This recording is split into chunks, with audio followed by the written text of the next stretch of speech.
जातीय जनगणना से मुझे कोई,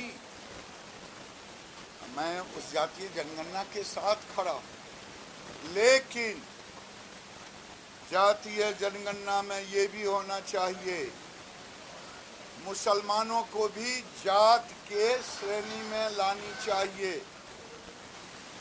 जातीय जनगणना से मुझे कोई,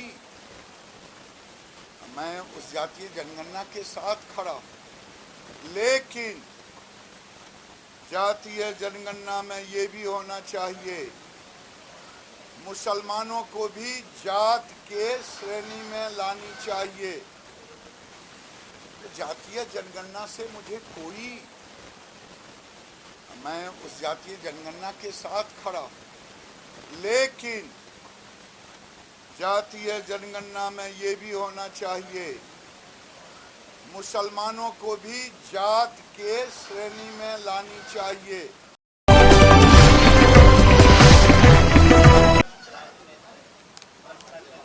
देखिए, देश के अंदर मोदी एक तरफ विकास के एजेंडे को ले गए।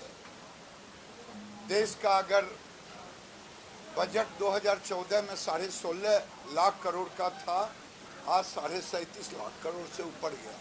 लेकिन जो लोग समाज में अपनी एजेंडा चाहते हैं, उसमें मेरे जैसे व्यक्तिगत राय पूछे गए, तो आज की तारीख में देश में धर्म परिवर्तन का एक सख्त कानून होना चाहिए। आज प्रदेश बिहार सरकार के जो जनगणना, जातीय जनगणना की बात, जातीय जनगणना से मुझे कोई, मैं उस जातीय जनगणना के साथ खड़ा हूं, लेकिन जातीय जनगणना में ये भी होना चाहिए मुसलमानों को भी जात के श्रेणी में लानी चाहिए, क्योंकि फायदा लेते हैं जातीय जनगणना में हो। जातीय जनगणना में 11 जिले को 1991 में राजेंद्र गुप्ता और जनार्दन यादव ने पिटीशन दिया था कि जो लोग विदेशी हैं उनके नाम को, और उस समय शायद मेरे ध्यान में आ रहा 3 से 4 लाख मतदाता सूची से नाम काटे गए थे। आज मैं कहता हूं उस पर भी जातीय जनगणना में उनको नहीं शामिल करना चाहिए। जो घुसपैठिए हैं,